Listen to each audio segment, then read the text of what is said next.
பூக்கள் பாடுது பாக்கள், அது ஏன் தேன் சிந்துது, அது நீ பூயங்குது.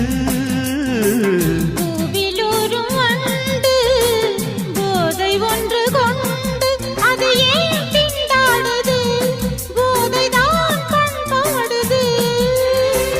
சோலைக்கொரு வசந்தம் போல் நீ வந்தாய், காளைக்கென்றும் சொந்தமென்று நீ ஆனாய்.